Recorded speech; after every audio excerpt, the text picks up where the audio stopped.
So the title goes like this, Filtered Light or Fading Light. Yung ilaw na medyo umaandak-andak na. Pero yun lang yung title, pero yung ating maalaman ay magandang bagay. 2 Corinthians 4 verse 6 and Matthew 5:16. Ang sabi sa 2 Corinthians 4 verse 6, Yamang Diyos ang nagsabi, magningning ang ilaw sa kadiliman, na siyang nagniningning sa aming mga puso upang magbigay liwanag ng pagkakilala sa kalwalhatian ng Diyos sa mukha ni Jesucristo. At pangalawang verse mo natin, Matthew 5:16, favorite verse, lumiwanag na gayon ang inyong ilaw sa harap ng mga tao upang makita nila ang inyong mabubuting gawa at kanilang luwalhatiin ang Ama na nasa langit. Diyos ang magpala ng mga salita natin pag-ubuli-ulay sa umaga ito. Narinig niyo yung word na filter. Filter. Ano po? Kung ating po itong titingnan, nasabi nga, usok-usok ito sa may mga cellphone. To improve yung selfie pictures natin. No? Nilalagyan natin ng tinatawag na filter para mawala yung pulugot, pumuti, mawala yung nunal, mawala, umayat, gumanda yung buhok, magkaroon ng artificial na sombrero, bigote, kung ano ng effects, ano po. At magmukha tayo kakaiba sa ating natural na itsura. Diba? So marami na ako narinig na kwento na nakipagkita. At ang tanong, bakit hindi mo kamukha yung nasa profile picture mo? Isa lang naman ang sagot doon, o pwede itanong sa'yo eh. Ang sagot, pinilter ko. Filter yun eh. O kaya naman, pinilter mo, o diba? So yun. Ano ba ibig sabihin ng word na filter? No, ibig sabihin, medyo in-screen natin, i-less amount natin yung light, o tinil natin, o tagalogin na natin, medyo sinala natin, binawasan natin, at ating kung medyo hininaan, manilagyan ng artificial effect. No, hindi naman pag health conscious ka, pinifilter mo yung mga kinakain mo, yung mga intakes mo mula sa inumin, sa mga pagkain, at kahit na yung mga loving couples, no? Gusto niya filter din yung mga ilaw, yung ambience sa kanilang pupuntahan ay medyo romantic. Konti lang yung ilaw para medyo gama yung romance o yung feelings ng kanilang dating. So sabi nga, this is for some who wants to add something in their looks, feelings, relationship, and surrounding. Napakalaga ng ilaw. Di ba? Sabi mo nga, iba church, may effect na eh.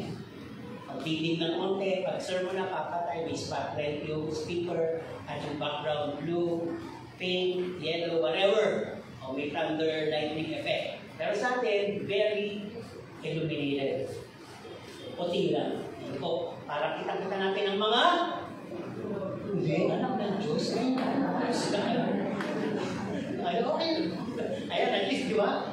Ayun na nagsabi. Kita-kita natin ang mga magagandang anak ng Diyos. Amen po ba? Okay, compliment na natin ang pagsabi sa iyong katabi, ikay magandang anak ng Diyos. Kaya magandang ising ka. Diba? Mas maganda yung positive words. Okay, tuloy tayo. Sabi ko nga, kung sa iba ay napaka-okay na itong pag-filter para sa kanilang itsura, pakiramdam, relasyon at kapaligiran, pero sa iba, hindi nila ina-apply yun. Kung natural, natural lang. Okay, halimbawa, ng mga bagay na, saan ba natin nakikita yung mga ganito parang naka-filter? O may mga kakaibang ano yung ilaw? Yung ba hindi pangkaraniwan? Kung kayo nagpupunta sa bar, nightclub, cinema, o kwarto kaya ninyo, yung ibang CR, gano'n, di ba? Medyo ang ilaw eh, dim lang. O may mga iba-ibang kulay. O may mga event yata, concert, stage play, kasal, merong malalaking simbahan, reception, amusement, kaya ibang mga ilaw. At meron din naman na talagang halos walang ilaw at liwanag, kundi yun lamang konti silag ng araw pag nasa gubat kayo, nasa kuweba kayo, nasa greenhouse kayo na tinatawag. Bawal kasi lighting doon. Ito. At yung mga medical laboratory or reserve room.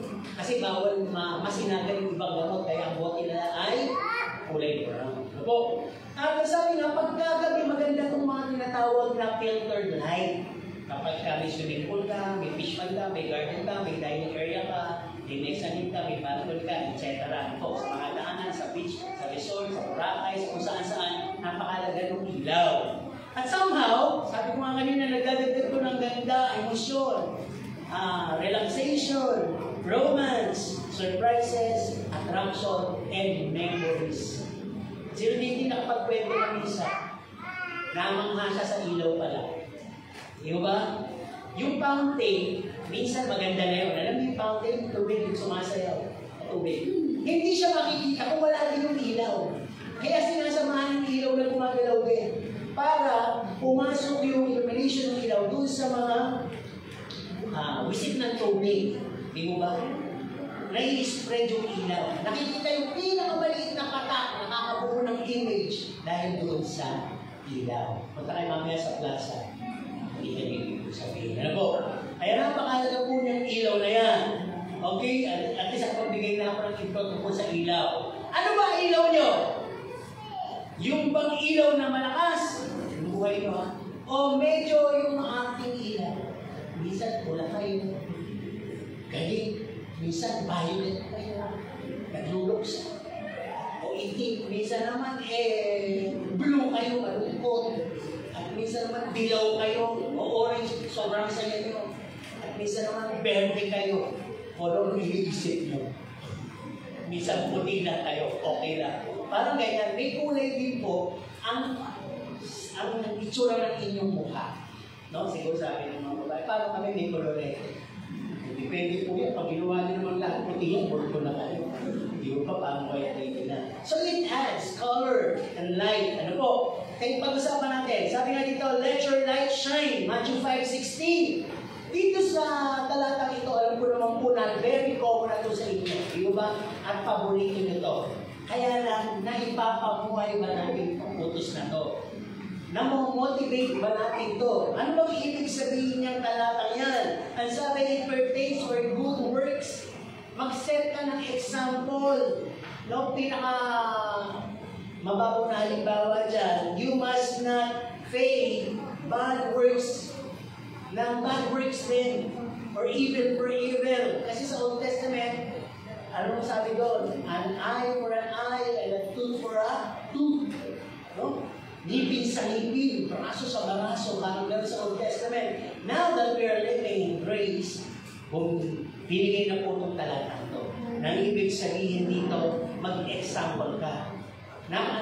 Pamilyar kayo sa pagbinato ka ng bato, batuhin mo ng tinapay. Nang ibig sabihin, kung ginawa ka ng masama, instead of repay it with bad things again, repay it with goodness. Yun ang unang binibigay sa talatang yan. At ano pa, nakapalog dyan sa Matthew 5:16, sabi, we are light bearers in this darkened world. Pag sinabing darkened world, ang ating mundo pasama ng pasama. Sino dito yung sa bagay, hindi ko alam. Kasi ako, meron kaming mga lola na yung nagpepeke sila, nung panahon namin, walang mali siya, gano'n. Sabi ng lolo ko, nung panahon namin, 18 years old na ako, naliligo kami sa ilog, wala kami saplot. Dumadaan yung mga kababaihan, nagtatawa na lang, pero pagtatawa, wala na. Minsan nakakita sila ng naliligo dito ng mga babae na nakaparang damit ng namalipis. Titingnan nila sa alisa sila, hindi nila matingnan ng matagal dahil parang disrespeto masyado yun. No? Ang mga babae nagtatakip ng bibig, may bandan, cover lahat, halos, yuyuko, diba? Talagang halos ang haba ng mga suot. Yun yung kwento nila. Pero, sabi niya, iba na sa panahon ngayon. Di ba? Sa panahon ngayon, palit na ng palit yung damit. Yung blouse, yung short, di ba? Palit na ng palit.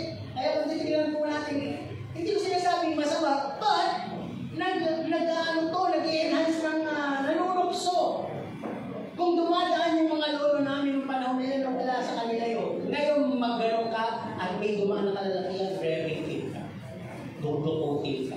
Diba? Ganun yung parang ibig sabihin, evilness, pasama ng pasama. Parang legal ng pumatay, legal ng mandukot, legal ng mang-rape. Kaya nga sabi dito, bilang mga Kristiyano, let your light shine. No? Bearers tayo. Kung hindi tayo tutulong sa pag-spread ng salita ng Diyos, sa pamagitan ng soul winning or evangelistic meeting, crusade, o Thanksgiving, pagba-Bible study, nag-imbita tayo ng mga secular, ng mga kaibigan natin, ay hindi ko mapagbawasan ng kasama ng kasama. Remember what is written in the Bible, sabi in the last days, yung mabuti, magpapakabuti. Tayo po yun. Mabuti tayo, gagawa tayo mabuti, magsishare tayo ng Word of God. Yung masama, magpapakasama.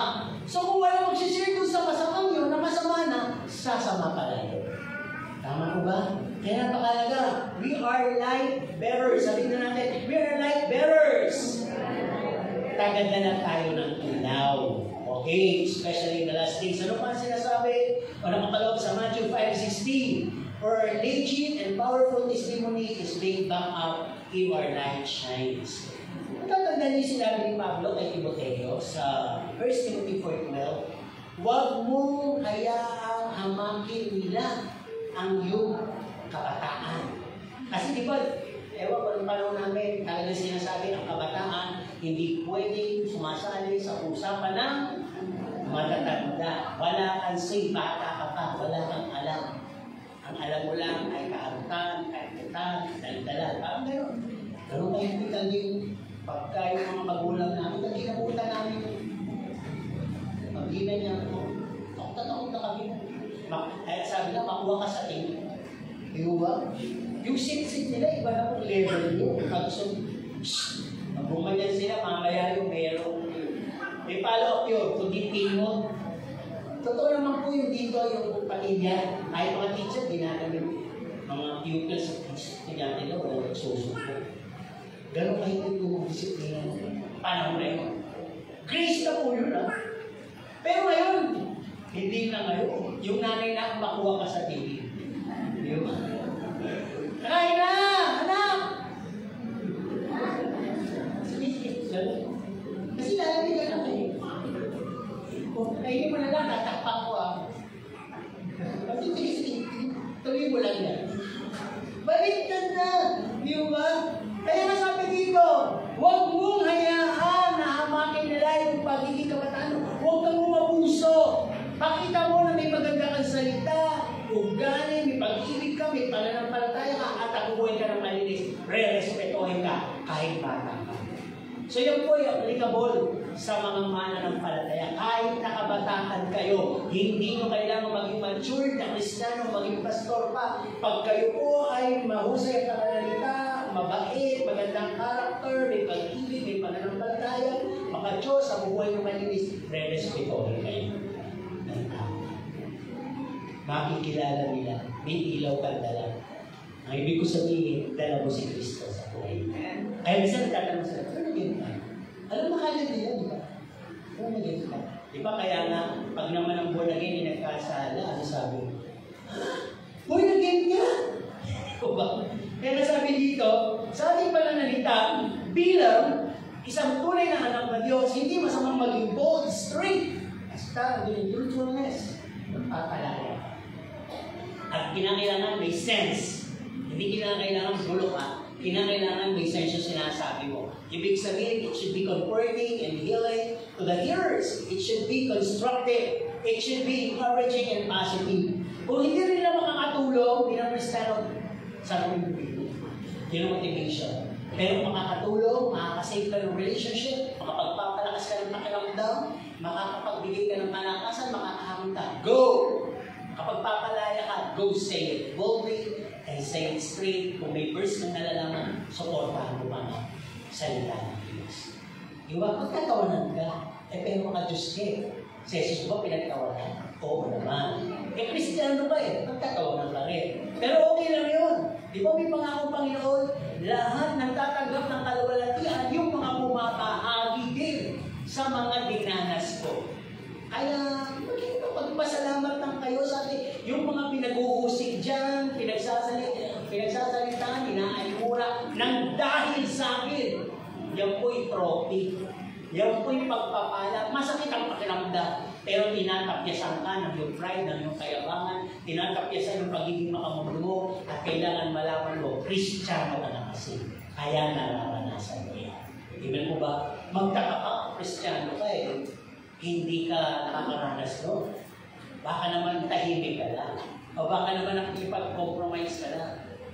Inom ka! Inom ka! Sis, inom ka! Bro, inom ka! Born again ka, di ba?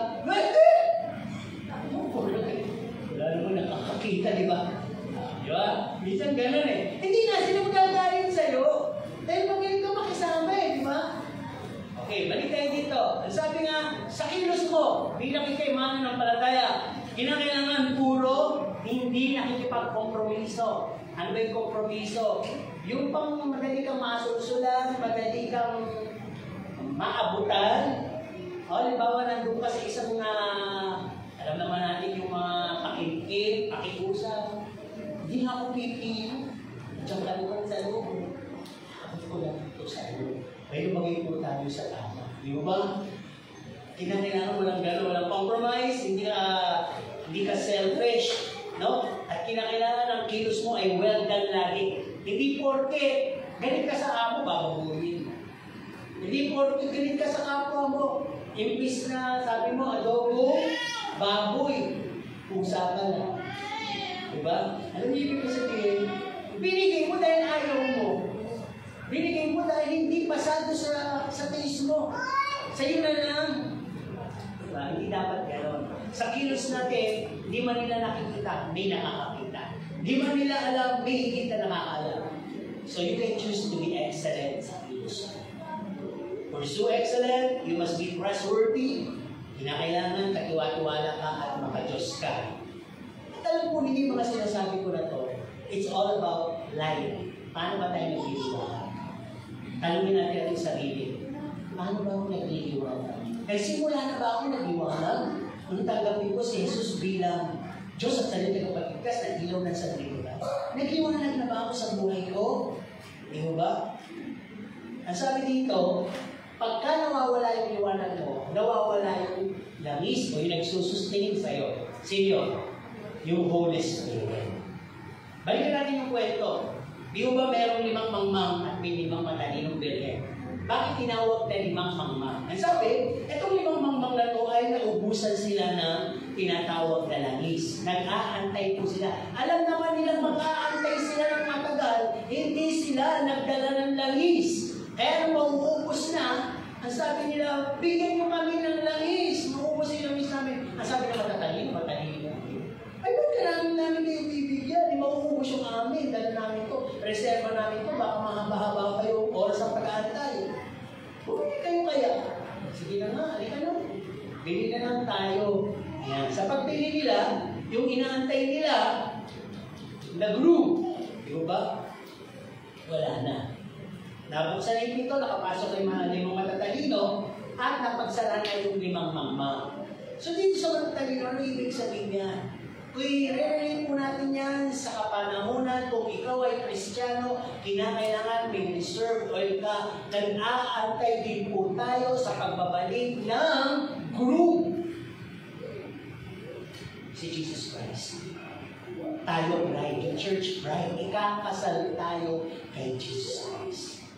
Kaya kung wala kang langis, nag-aantay tayo ng matagal, at naubusan ka, magiging ka mainitin ang ulo, magagalitin, lahat na ng makamundong kasamaan ay pwedeng mangyari sa'yo. Dahil patay na yung sustain oil sa'yo. Wala nang nagsusustain, wala na yung Holy Spirit. Pero pag may Holy Spirit ka, kahit na matindi yung pagsubok, matindi yung labanan, matindi yung sitwasyon sa buhay mo, sa pamilya mo, sa asawa mo, in between, sa mga anak mo, kumain mo, kaibigan mo, trabaho mo, may mga pressure, may kung ano-ano, you can stand the test of time. Sapagkat andun yung Holy Spirit na nagsusustain sa'yo ng fruits and gifts of the Holy Spirit.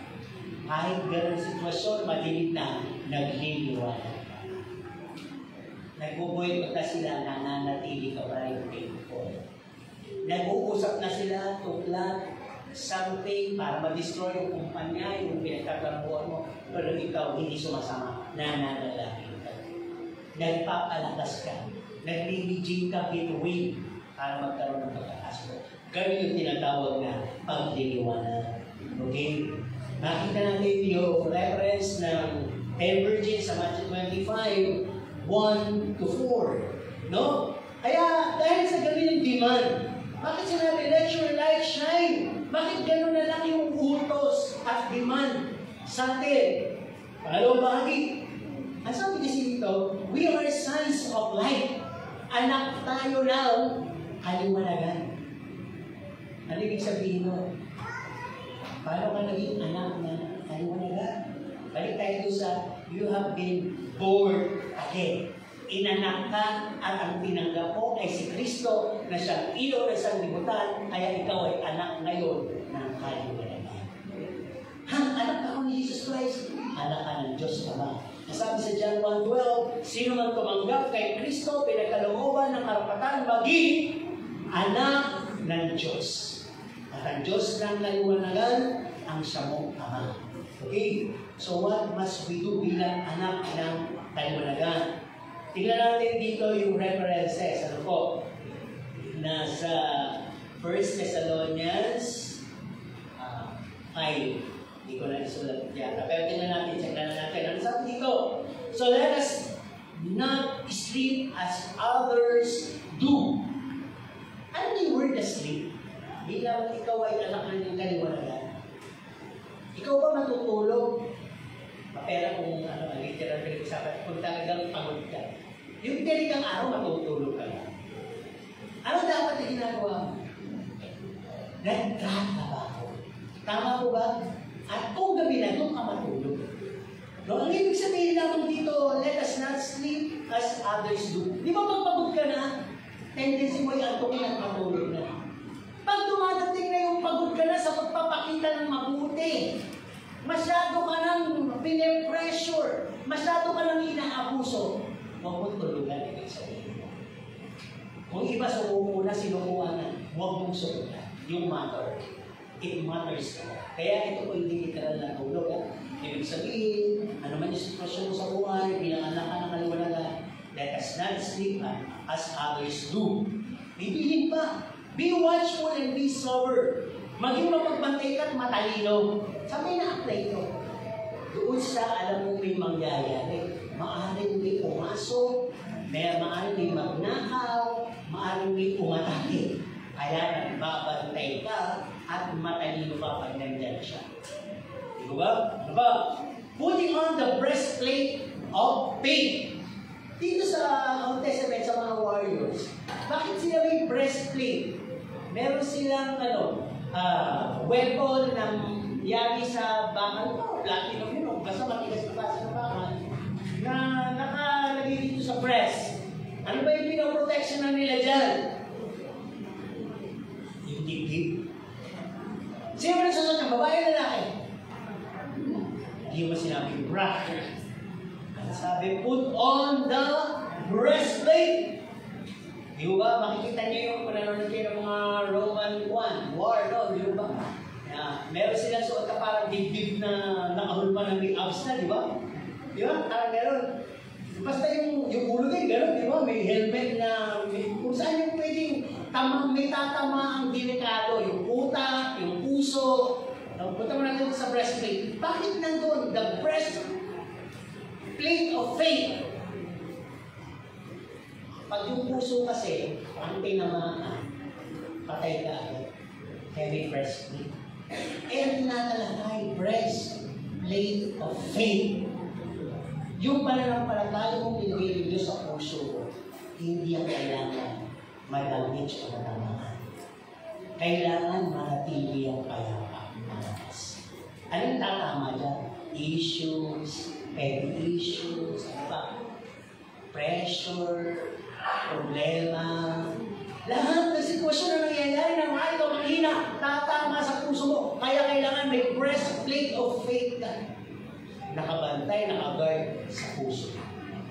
Ano ba sabi dito? Sabi, the helmet of salvation. yung utang mo kasi minsan pwede guluhin. Kaya sumakot talaga. Talagang tinanggap mo si Kristo, medyo sumakot talaga. Ginugulo ka ng isip mo, bakit? Kasi parang lalong dumilin yung aking kapaligiran. Parang lalong naging pasalamuot yung aking tinata. Parang nagkakalit-kalit talaga kami magkakaibigan ng pamamilya dahil nalang din sa mga mangyayari ito. Whereof the helmet of salvation, the hope of salvation. Nakikipaglaban ka. May nakikipaglaban pag nakasuot ka ng helmet, breastplate, nakaupo. On the spot action yan. Kaya habang nakikipaglaban ka, dapat may helmet ka nang hindi tamaan yung utak mo ng maling kaisipan. Ang sabi, iingatan ng Diyos ang kanyang kapayapaan, ang puso mo, ang isip mo, ang kaluluwa mo, lahat-lahat sa'yo. Kaya wear on your helmet of salvation. Ano ba sabi dito? God has not appointed us to wrath. Hindi tayo itinalaga ng Panginoon sa kanyang galit. Tingnan mo ba? Nasa grace tayo. Yun ang kinalalahanin. Kaya bakit nagugulo isip mo? Bakit inaatake ka yata sa damdamin mo, sa puso mo? Wear on the breastplate and the helmet para hindi maapektuhan habang nakikipaglaban ka. Dahil, di ba kayo, pag lalaban kayo, kapag may mga babarilin, di ba, inaasinta ulo o kaya puso? Yan din ang inaasinta ng kaaway para matalo kayo o mamatay kayo is fortune. Kaya ingatan natin yan. Okay, go to verse 11. Ang sabi, comfort yourselves together. Hindi lang sinabi ikaw. Together. Kung nasisiyahan ka, na nakaupo ka dyan at may nakita ka nakatayo, paupuin mo sa tabi mo. Alis mo yung bag mo sa tabi mo, paupuin mo siya. Comforted kayo Panginoon. Yung minsan pinagtatalaw na niya kahit sa bahay, yung TV, diba? O kaya yung electric fan, gusto mo mas maraming side sa'yo, yung pilikot naman. Gusto mo sa'yo lang naka-steady. Hindi na ito yung dapat ma-comfort. Dapat pareho kayo. Alalahanin mo, pero hindi ko po sinasabi to comfort one another is to distribute a bubble gum or a sampalok to your neighbor seated beside you. Hindi po yun. Yun na lang po yan. Huwag niyo pong ipasa sa iba. Kasi meron kanya-kanyang sacrifices. Okay? Ano pa sabi din dito? Ang sabi, edify one another. Palakasin ang bawat isa. Sino dito magsasabing meron na siyang nagawa para sa kalakasan ng iba? Kasi hindi po maganda kung kayo lang ang malakas. Ako, malakas ako. Yan, mali na yan. Ang sorry ko yan. Yun ba sa'yo ng pagiging malakas? Ang sabi, hindi sinabi, magpakalakas ka. Ang sabi, magpalakasan kayo. Ako kasi nakapag-gym, di ba? Parang nakita ko yung example dito, yung ini-ispatan, di ba? Halimbawa, isa medyo marunong na, tapos gusto niya ma-achieve yung gano'n. Ang sabi niya, sige ka dito, ispatan kita, tutulungan kita para ma-achieve mo. Di ba? Tumutulong habang nagbubuhat siya isa. Kasi mas malaki na siya. Gano'n, magpalakasan kayo. Pagtapos, pineflex niya yung masa niya, hindi ko siya sa labay, di ba? Wala naman doon, walang masa. Wala namang nanggagano doon, wala namang nagbubulit. Lahat nagpapalakasan. Pare, paano mo na-achieve yung ganyan kalaking dita? Pare, paano mo na-achieve yung ganyan kalaking dita? Ano, di ba? Paa. Ito, ikaw dito. Ayun. Sabi dito, gawin mo, dito kung mag-workout, doon ka mag-workout. Parang gano'n. Palakasan kayo. Okay, tuloy tayo. Verse 11, at ang sabi dito, know them which labor in you and are over you in the Lord. Admonish. No? Alalahanin din naman ninyo yung nagpapagal sa inyo, yung namumuno sa inyo, yung nagpapaalala sa inyo. Kasama na po kami doon, pastor, cell group leader. Sino man dito, alalahanin niyo sila. Ano ibig sabihin? Hindi lang po sila yung magpapalakas sa inyo. Magpalakas din naman kayo sa kanila. Ibig sabihin, ang first front natin pwede dito, panalangin mo rin sila. Amen po ba? Okay, pa. Dito sa verse, mababa lang tayo, 14, 15, 16, 17, 18. Hindi ko nag-isa-isa. Sabi din dito, esteem them very highly in the love of their work. Ano yung sabihin ng esteem? Pakisamahan mo sila sa hirap ng kanilang ginagawa. Di ba? Minsan yung a little word of encouragement, di ba ba nakita mo super sipa? Sis, Okay na yan, huwag mo na masyado. Pagod ka na rin. Kami na dyan, kaya na. Okay, tutulong ako. Di ba napakasarap ng gano'n? Sino naman dito yun? Nakita ng gano'n yung ginagawa. Sila. Bakit sila nag-uugas para i-inis? Bilang mo sila makakatulong yan. May pag gano'n lugar yun, very proud kayo. Pero hindi nyo alam, they're doing their part into the body of Christ.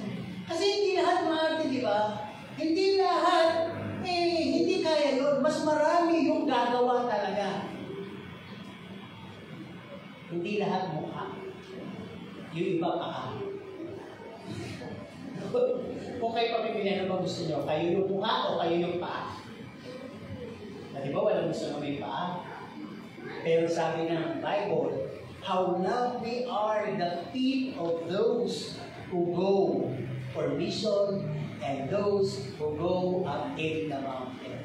Ano bang paa ng mga yan? Mukhang luya. Diba yung paa ng huwag na nagagalit, pero di ba yung mga paa na magsasaka, isa nabubulok na rin yung koko dahil nakabakad ka sa puti. Pero yung palang mga paa na yan ang dapat ganting panaan ng mamahaling sapatos. Diba? Kasi hindi na sila pwede ipakita ng paa. Kasi makikita na patay na yung kuko. Eh, minsan sinasabi niyo sa patay na kuko, living na yan. Diba? Okay, minsan totoo kasi may condolence. Diba? Yun yung mga pamusik natin. Pero sa mata ng Diyos, kapag ang ministry mo yung paa, yung mga talagang napakahirap na ministry, yun daw ang dakila sa lahat. Di man niya napansin, di man niya pinuri, pero you are the greatest in the kingdom of God. Okay, tuloy tayo dito.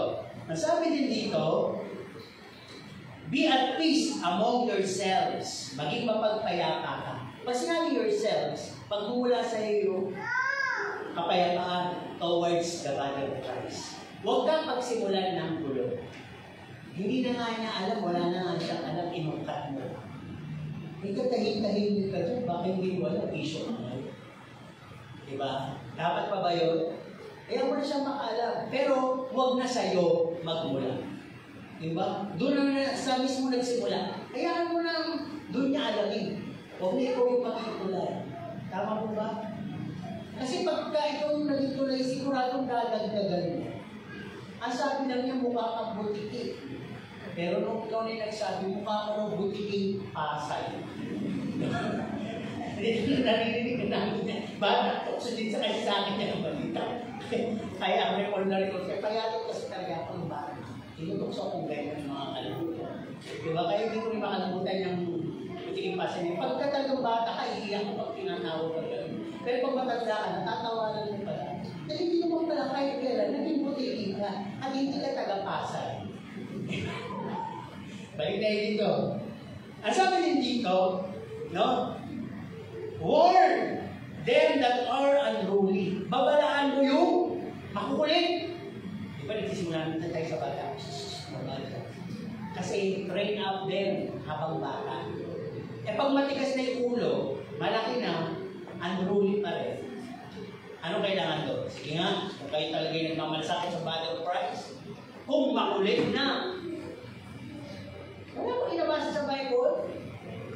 Pagsabihan. Di mo ba sabi? Pagsabihan. Eh, makulit pa rin. Dapat dito, diligawan na dito.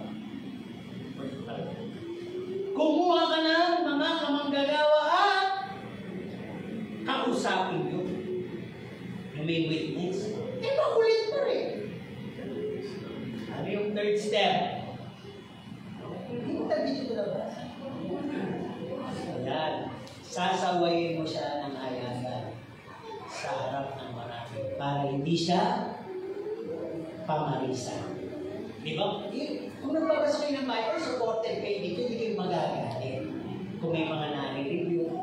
Kasi kung kayo palabasa ng Bible, open kayo sa open review. Meron kayong teachable spirit. Pero pag hindi kayo nagbabasa ng Bible, lahat kung gagawin yung galit kayo. Hindi naman kasi nabasa sa Bible. Hindi ko nabasa sa Bible yun. Hindi ko kasi nabasa sa Bible. Wala ka naman Bible. Ano ba nasasabi? Pag nagpunta ka sa bahay mo, Pastor, hindi ko naman talaga nabasa sa Bible yun. Ano yung hindi? Kung yung Bible mo, sige, papakita ka.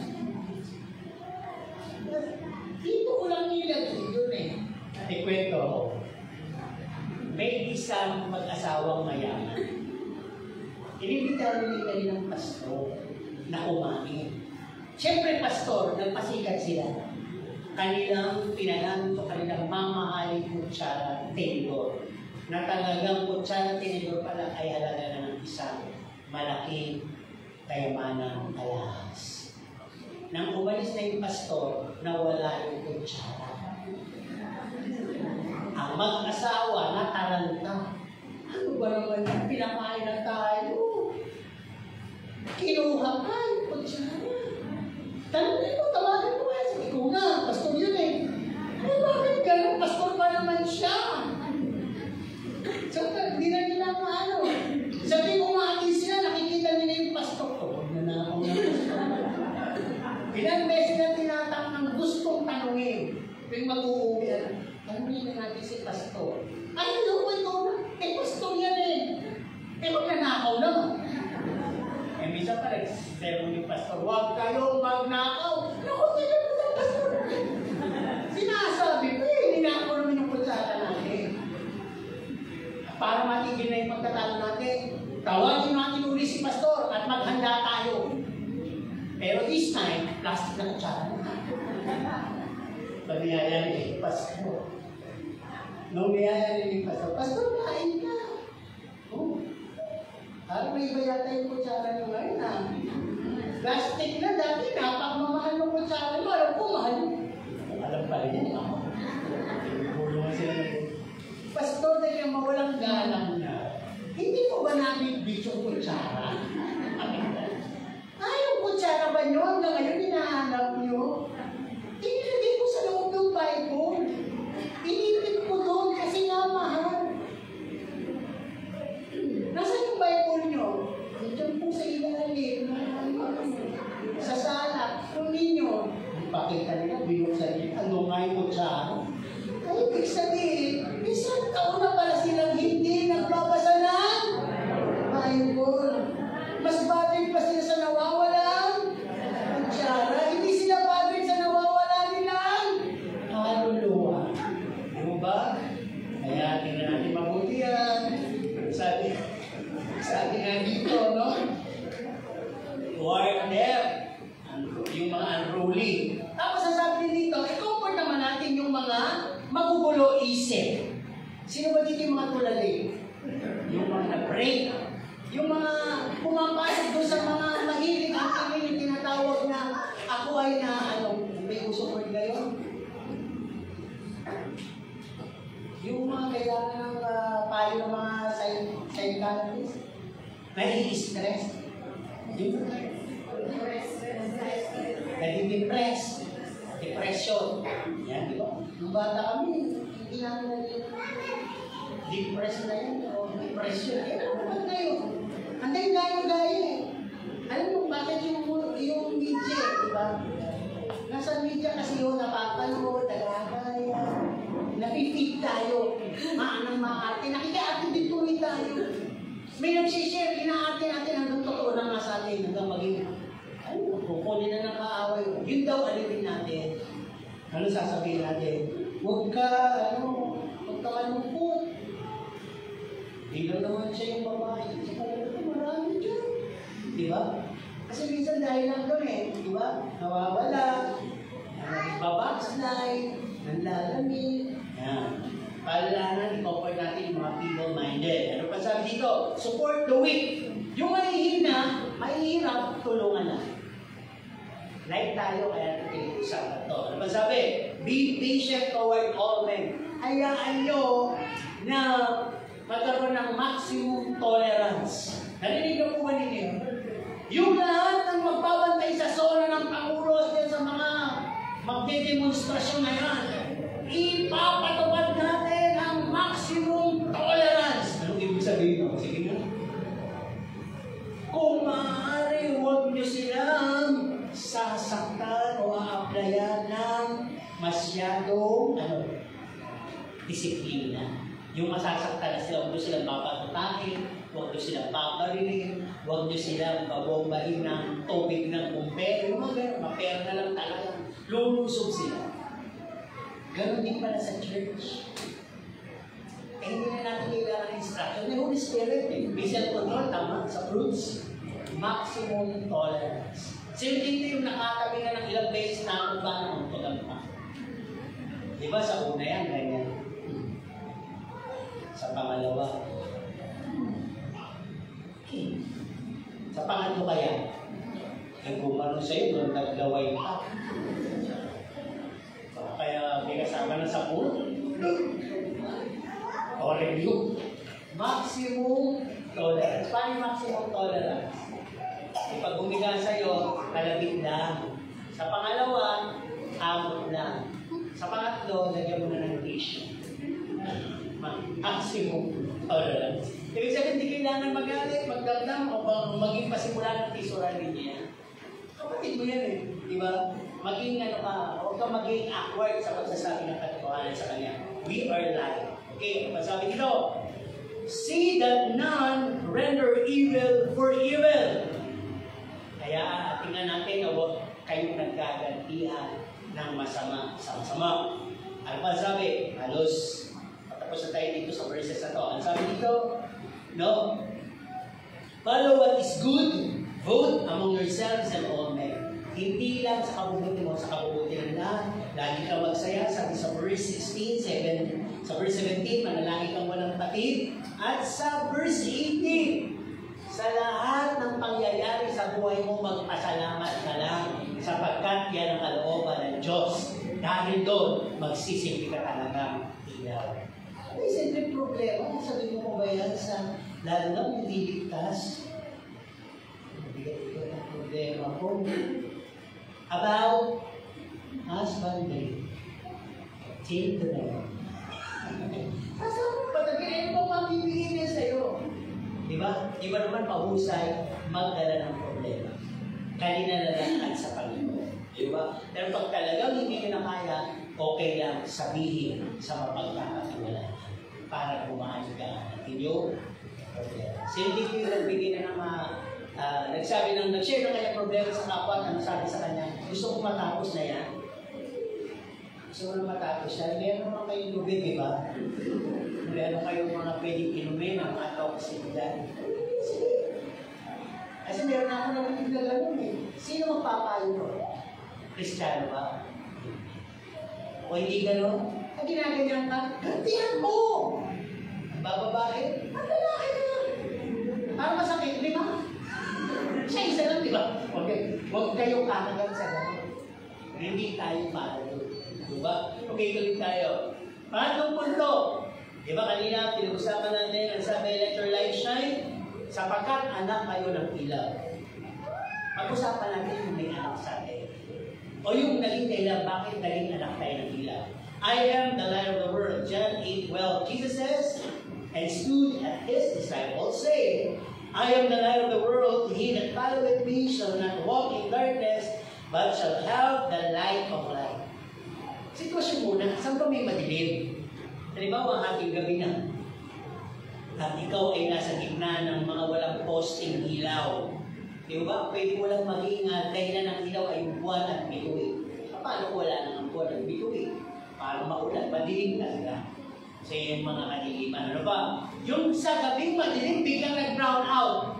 Anong solusyon? Flashlight at? Ayun. Flashlight at? Ay, naman, nakarili ka agad kayo. Ang ganda lang yan. Sa gabing madilim, flashlight na! Lalo walang mahawak ng cellphone. Cellphone, di ba? Cellphone, yan ang nagiging silbi. At doon naman, temporary light yun. Ano po? Mga rechargeables ng mga ilaw. Doon naman sa madilim na highway o bypass, lumaan ka kaya, yung parang sabana. Wala pang mga poste na nai-install. Anong tanging ilaw mo dyan? Diba yung ilaw ng sasakyan? Yun lang. At doon naman sa mga gubat o mga kuweba, napapasok ka, anong pwedeng ilaw mo dyan? Sulok, tama naman yun. Diba sulok at kalampara? Hindi ko pamagal yung mga kalampara. O kaya yung ilaw na merong gas, yung tela, diba? Diba? May ganun ka. Kaya makakadaan ka. Tandaan po ninyo, whenever amidst darkness, even a simple light catches our follow that direction. Sino dito ang sa madilim na gabi o lugar nakakita ng alikabok? Isa lang. Nakakita na po ba yung alikabok? Di ba para siya sa latupa? Sabi, di ba? Alatang hindi pa nakakita ng alikabok, kaya lang. Sabi ko, pila yan na yan. Nakita na po kita alikabok, para siya sa latupa. Umili. Di ba alikabok? Pagka nakakita ka ng alikabok, palit lang yun, sabi naman sa mo. Kung saan siya pumunta, di ba? Mas pala, di ba? Eh, pag maraming alikabok, ano sabi naman ito? Di ba alam ko, di ba? Ganun yun. Kahit nakakilip, isang ilaw lang. Ano ba yung brown out? Kung sino ang nakakita ng ilaw o nakapagbukas ng ilaw ng cellphone, sa kanya ka nakatingin. Tama ko ba? Ganun po nangyari sa atin. Sa madilim na sanlibutan, may lumiwanag! May nagbigay ng good news!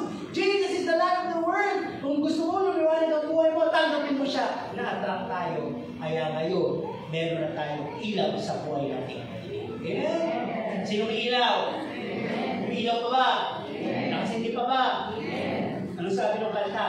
Kini Christian. So, tatakpan ko ba hindi pagliliwanagin? Tatakpan ko ba hindi pagliliwanagin ang ilaw sa mundong malilim? Lalagay ko ba sa taas o sa taas o sa baba? Saan ko ilalagay kung may ilaw kayo? Yung nag-promote, sino naglagay ng kanilang ilaw sa ilalim ng mesa? Anak, napakaliwanag yung sa siya. Yan mo na lang yung liwanag ng hotel ko. Kaya ka nga ng ilaw, madilim eh, di ba?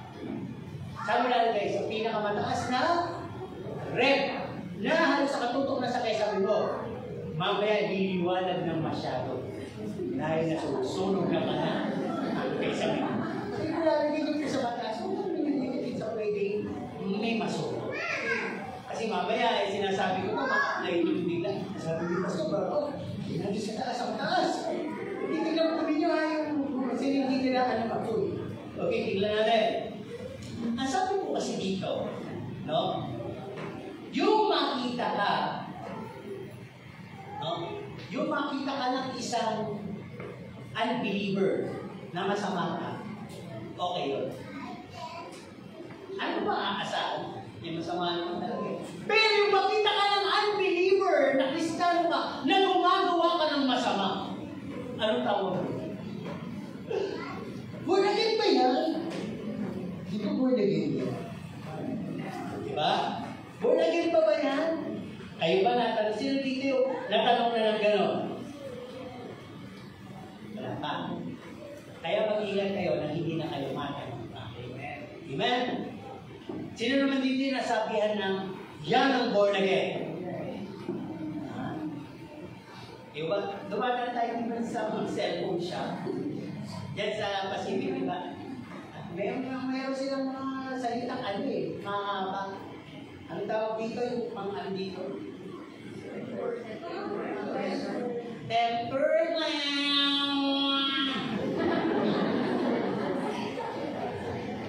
Pero, nakagalumot pag nakikita na ako, tempered. Siguro nakita yung parang irita ako. Eh kasi minsan di ba nagkakasama ko si Mami. Eh buti si Mami, medyo pinipili rin. Napapagod na si Mami. Eh kaya tuloy, magpapatempered si Mami. Tempered na! Paulit-ulit ako lang dito. Eh, kilala na ako na kaya tempered. Sumit. Okay, tuloy tayo dito. Nasabi mo dito, no? Na kahit na yung tinatawag na ilaw ay napakaliwanag na. Halimbawa, puno na ng ilaw to. Talagay tayo ng ilaw. May spotlight pa. At may iba pa ko nila kasi nila. Eh, nakapapa ka. Nahulog ka pa. Nasakot ka pa. Sino dito yung ano? Yung nadadapa sa sinya? Diba? Gumagapang sa sinya. Ay, gumagapang o may ginagapang kasi. Kasi madilim na. Ibig ko na sabihin, kasi ganito ilaw, diba?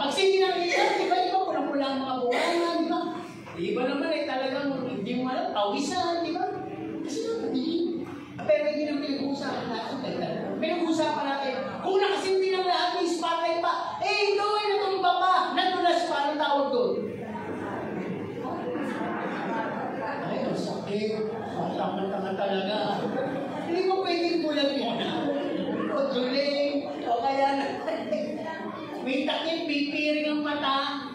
So, kaya ko sinasabi yan, di ba yung salita ng Diyos, liwanag? Nakamit na natin, nasabi sa verse natin, nasa puso ng Diyos. Sinusustain pa ng Holy Spirit. Anak pa kayo ng Diyos, anak pa kayo ng kalimutan. Pag kayo'y nahulog pa sa kasalanan, ang ibig sabihin dito, if God's word never distract you anymore, wala na epekto yung salita ng Diyos sa'yo, hindi ka na nadidistract, hindi ka na nasusulo, hindi ka na nadadapa ka na lang lagi, o sumasama ka pa lagi, ibig sabihin lamang, you are being blinded by Satan. O ikaw ay blindfolded by Satan. Pinipilinan ka pa lang. Diba? Ganun lang naman yung ten. Nakita niyo po yung may hawak ng justisya. Nakapiling. Diba? Ganun yun eh. Kaya tingnan natin sa pang-apat na punto. Reasons why our life slowly fades out and turn out. Bakit wala na-aandak na? Nasabi dito literally, alam niyo naman ibig sabihin ng mga cellphone, kakalobat ka na, o dito na yung lalagyan ng baterya, o yung connection, wala, o sira na talaga, kaya wala dito. Diba? Parang putulang ka ng kuryente. O pwede namang mas pinipili mong ipatay ang ilaw, pinipili mong liitan ng sindi ng ilaw, o mawala na lang talaga ng ilaw sa kapaligiran. Yun literally kung bakit mawawala yung ilaw. Spiritually speaking, marami pong ibig sabihin kung bakit ang isang Kristiyano mawawala ng ilaw sa kanyang buhay. Una, the truth signifies life. Yung katotohanan, nagsisignify po yan ng liwanag. Kung nasa katotohanan ka, maliwanag ang panukala mo, maliwanag ang paniniwala mo, maliwanag ang sinasabi mo, maliwanag ang pinaniniwala mo, magiging maliwanag ang takbo ng buhay mo. Pag nasa liwanag. Okay, ang ibig sabihin, we are being swayed sometimes by falling words. Ano yung falling words? Andiyan na lahat ng kategori isa. Chismis, tukso, panlalait, bully, lahat ng salita na pag naapektuhan ka, ibig sabihin, unti-unti kang napupundi, nagagalit, unti-unti kang napipiko, unti-unti nawawala yung ilaw sa'yo. Hindi mo kayang sinabi, hindi mo kayang tapatan ng pagliliwanag. Bumibigay ka, sabihin. At ano ba? Or we still walk in wilderness and darkness. Meron namang maliwanag. Di ba? Dito sa Maynila kasi, meron diyang mga area na madilim. Na minsan ayaw na namin pasukin paggabi kahit nasasakyan. Dahil minsan may higa eh. All the pure, pag pinatulan mo. Minsan naman may kakato. O minsan, kunyari, bubugin yung sasakyan mo. Pag bumaba ka, isasakay sa sasakyan mo. So, doon sa Maynila sa area doon ka dahil sa maliwanag, sabi mga apostol, huwag kang dumaan sa malilim. So, minsan, meron po doon ang tirik na yung ilaw. Rapist. Lahat na lang ng dumaan, nakatatlong ni-rape eh. Dinadala lang doon sa likod na sasakyan, ang nubaran, na-rape agad. Siyempre, tatakbo na sa takot yung babae, na-rape na. Maya, ito na naman, nakita sa CCTV. Pero yung may ilaw kasi, pero hindi ganun tayo. So, napakalaga. Ang sabi dito, kung lalakad pa rin tayo sa kadiliman, literally, lalakad pa rin tayo sa mga dati natin pag-uugali, dati natin kahinaan, mawawala pa talaga yung ilaw sa atin. Ano ba?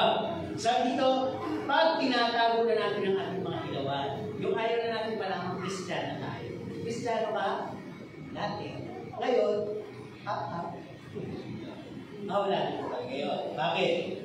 Minsan, instead na ilagay mo yung ilaw mo sa table, inilalagay mo sa ilalim. Imbis na, ba't hindi ka umiinom?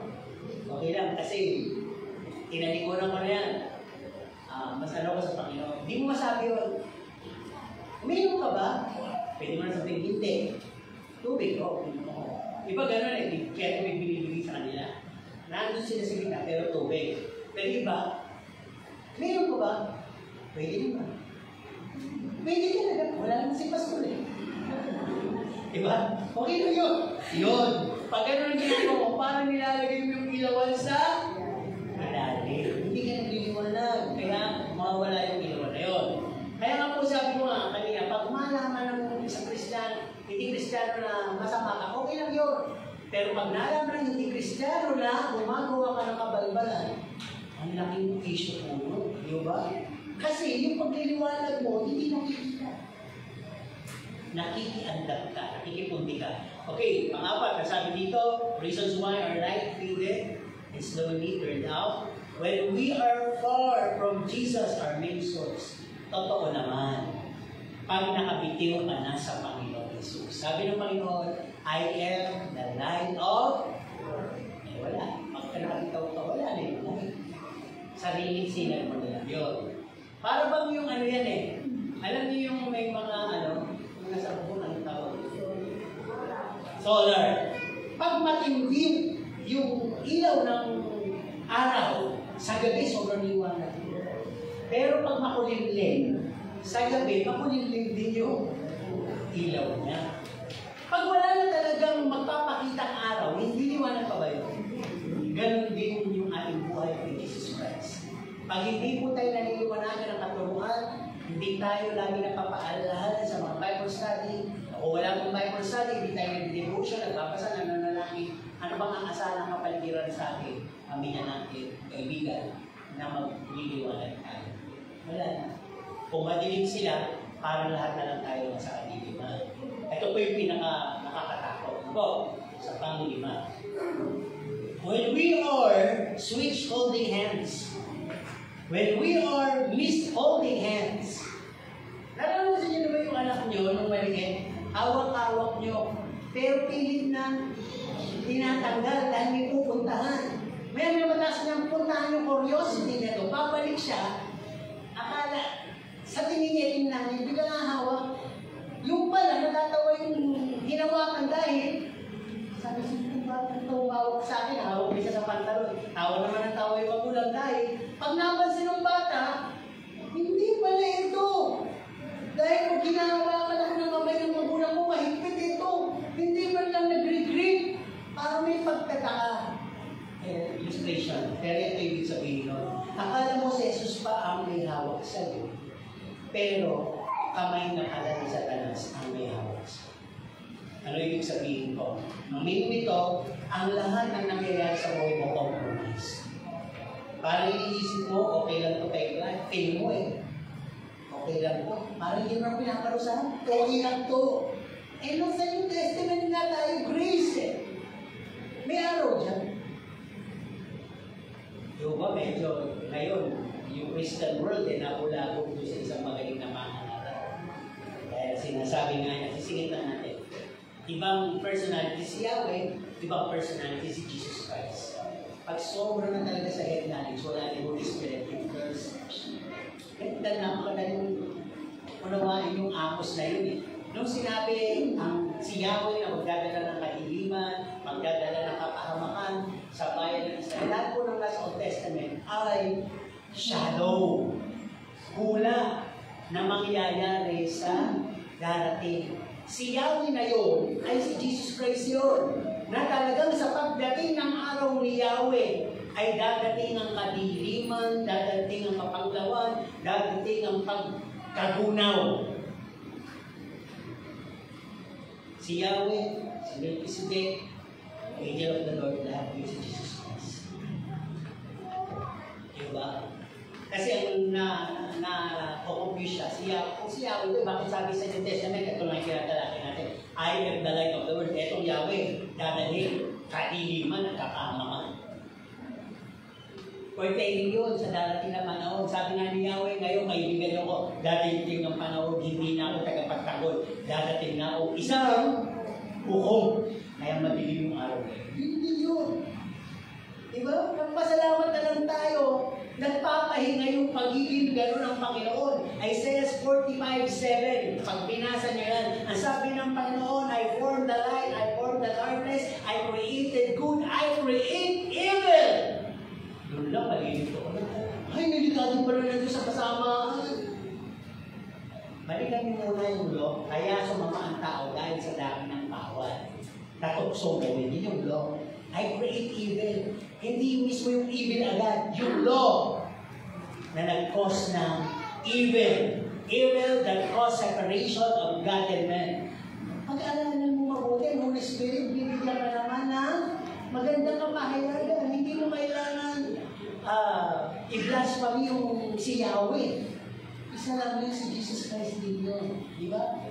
Kaya nung mga nakakaintindi na lamang kayo, inalis siya sa broadcasting ng DCMS. Pinapakita ko pa rin naman yun eh. Ay nung pinapakita ko ngayon ko, medyo namupin ako. Bakit gano'n? Mali. Di ba? Kaya minsan kailangan hindi lang tayo nagdedepende sa sarili natin na alaman. Always trust doon sa nanggagaling sa kapayagan ng Panginoon. Balik tayo. Pag nangyayari na sa iyo, insist on more of your ways, practices, since no way punishment, no instant punishment, tandaan po niyo, wala po tayo sa Old Testament, New Testament na. Kaya hindi po lang makikita yun. Okay, number 6. Paano nangyayari na handa at nawawala ng ilaw natin?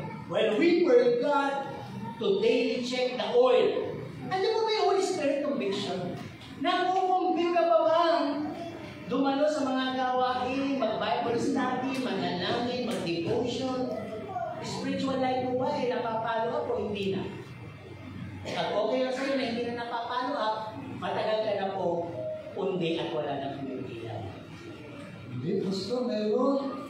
Assuming ka lang, pero wala. Hindi man marinig, hindi man makita, pero yung kapaligiran mo, yung makikita ka, hindi mo naman ito narinig, gumaganito. Wait. Diba? Ikaw nagsasalita. Tatay ko meron. Ako sabihin ka bigla na. Wait. Ano mapipil mo? Parang wala ka. Hindi ka credible. Diba? Hindi ka sensible. Parang nonsense. Parang walang kabuluhan pag sinasabi. Ibig sabihin pa totoo mo hindi. Totoo. Kaya the last point. Jesus is light of the world. Hindi na tayo panirapas. Ano sabi dito? Jesus came into our hearts. Nasa puso natin siya. Anong ginawa sa puso natin? He is illuminating our hearts, mind, and our whole being. Binibigyan niya ng kaliwanagan ang isip, kaluluwa, at ang buong kabuuan natin. So kung gano'n, sabi, di ba nasa puso kanina sabi, ano bang pinupuno ng puso lalabas? Puno ng masama, magsasalita. Puno ng liwanag, mapapakita. Tanongin niyo sa Biblia niyo, saan puno ang puso niyo? Sagutin niyo, pag puno ng palo, dahil lalabas. Kahit po. Ano ba? Ito naman eh. Pero pag si Jesus nandyan, refresh ka. Refresh ka. Okay, tuloy tayo. At sabi dito, it will show the Jesus you found. The Jesus we found in our heart will be shown. Paano? Tingnan nyo to. May transformation. Ano sabi? From darkness to light. Yung madilim mong buhay, naging naliwanag. Tandaan po ninyo, huwag kayong palatanong, Panginoon, kala ko ba ang buhay ng isang Kristal ay maliwanag habang buhay? Hindi po. Kung yung mundo nga may sikat ng araw, may sabi, napakagit, kayo naman, puro ulan, may bagyo pa. Tapos nagreklamo kayo. Eh, kailangan ng habitat yun, kailangan ng mundo yun. At sabihin na natin na may climate change. Please, ibigay na Diyos yung pangailangan ng tao. Amen? Ano ba sabi dito? Yung iyong mga napalis na panaginip, pangarap pala. Shattered dreams, at iyong mga frustrations, yung mga bigong pangarap, kaya ng Panginoong palitan. When God closes doors, He open windows. Tinuturoan ka muna ng Panginoon to handle situations. Bakit ka pa marunong maging good steward? Bakit hindi ka pa marunong sa management, sa dealing, sa stewardship, sa pag-aaral ng pera? Dito ko muna sa maliit na bagay. Okay? At ang mga natural sa buhay mo, since you found Jesus, would become supernatural. Natural, basta may ulo mo, uminom ba lang? Again by Jessica Ganica. Supernatural, basta may ulo mo, in Jesus' name, I'm healed. Magaling ka agad. Yun ang supernatural. Amen po ba? Okay, ano pa sabi dito? We become who resides in us. Magsabi nga kayo kung sino si Jesus Christ. Anong pagkakakilala niyo ng buong ito? Kay Jesus Christ. Pinakata natin yan, napakarami. Hindi kayo pwedeng mawala ng representative lang. Isa dito, ano si Jesus Christ?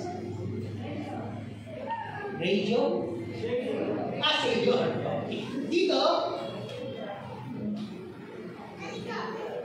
Savior din. Team A and Team B collapse.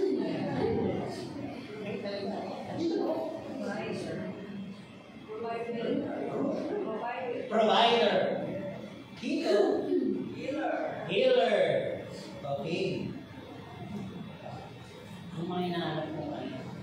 Dahil ka rin, sino ba si Jesus? Mighty warrior, conqueror. Ba? Waymaker. Ano ba? Miracle worker. Promise. Ano ba? Like in. Oh, ano ba? Kinakanta pa rin, pero hindi naman naiiwan sa inyong mga puso. Alam niyo, kung bawa kayo, yung parang naghanap kayo ng, yung walang kantayin niyo yun. Miracle worker, miracle worker, miracle worker. Pagka yung mga pinakawa kayo, yung mga promise, parang hindi lang nangyayari. Promise keeper, promise keeper. At kung kayo nagtitigil sa isip, light in the darkness, oh God, light in the darkness. Ginagawa niyo ba yun? Baka hanggang kanta lang kayo. Hiling kayo sa ganda ng kanta hanggang makatulog kayo. Nakalimutan nyo may problema kayo. Kaya nung nagising kayo tapos itugtog, andyan pa rin ang problema. Kasi iba po yung pinakikinggan, sinasabi, sa sinasabing pinaniniwalaan. Pangawakan nyo, napakaganda, marami ng dati, gandang kanta ngayon, di ba? Nung bata kami, parang ano lang eh, ang common, everybody, no? Who Jesus is, tapos yung mga, He's the fairest of Pentasa. He is the bright and morning star. He is the lily of the valley. Yung parang hindi na naiintindihan. Ano ba yun? Lily. Bakit lily? Di ba meron pa din mga tinatag na Rose of Sharon? Ano ba yung mga title yun eh? Okay, magtatanong tayo. Ulit ha? Isang round pa. Sino si Jesus Christ? Able. Able. Savior. Able.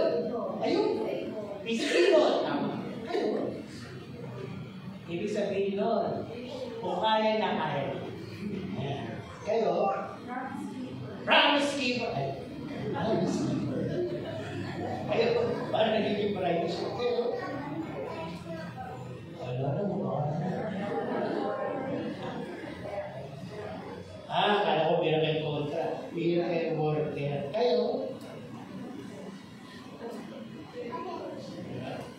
oo, hindi sinasabi, nakawag na nila. O gadis na? Ayan ang gadis na. Ibig sabihin ko lang siya, kaya mo ibigin ang nakakapal. Kasi kaya ako pinapatanong, sabi ko, you will become what is in your heart. If Jesus is in your heart, you are able. Kasi able siya. If Jesus is in your heart, healer siya. Heal kayo. Kaya mo rin manalangin may galing. Yun ay ibig sabihin, lilitaw yung kaliwanagan sa iyo. Lilitaw kung sino si Kristo sa iyong pagkatao para sa kaluwalhatian ng Diyos. At yun ang main verse natin. Ang sabi sa main verse, yamang ang Diyos ang nagsabi, magningning ang ilaw sa kadiliman. Tayo yun. Magningning tayo sa mundo. Na siyang nagniningning sa aming mga puso. Jesus Christ, magmumula dito. No? Upang mabigyan liwanag ng pagkakilala sa kaluwalhatian ng Diyos sa mukha niya sa Kristo. Maipapakilala natin si Jesus kung nagliliwanag tayo na nangyayari sa Kristo kung sino siya. Yung mabubuting gawa. Kaya padalas natin sa conclusion natin dito, sabi nga dito, we'll never live in darkness. Jesus the light will be our company throughout here and through eternity. Narinig nyo na ito, pagdating sa langit, wala nang limang ilaw. Wala nang poste, wala nang ang bumbilya. Si Jesus na ang panghabang buhay na ilaw. At ang last sa ating conclusion, Since Jesus is light, if we follow Jesus, we will never walk in darkness anymore. Ang sabi, sin, temptation, weaknesses, needing us, lalapit, pero easily melted and will be disappearing. Bakit? Hindi sila nakakatayo sa ilaw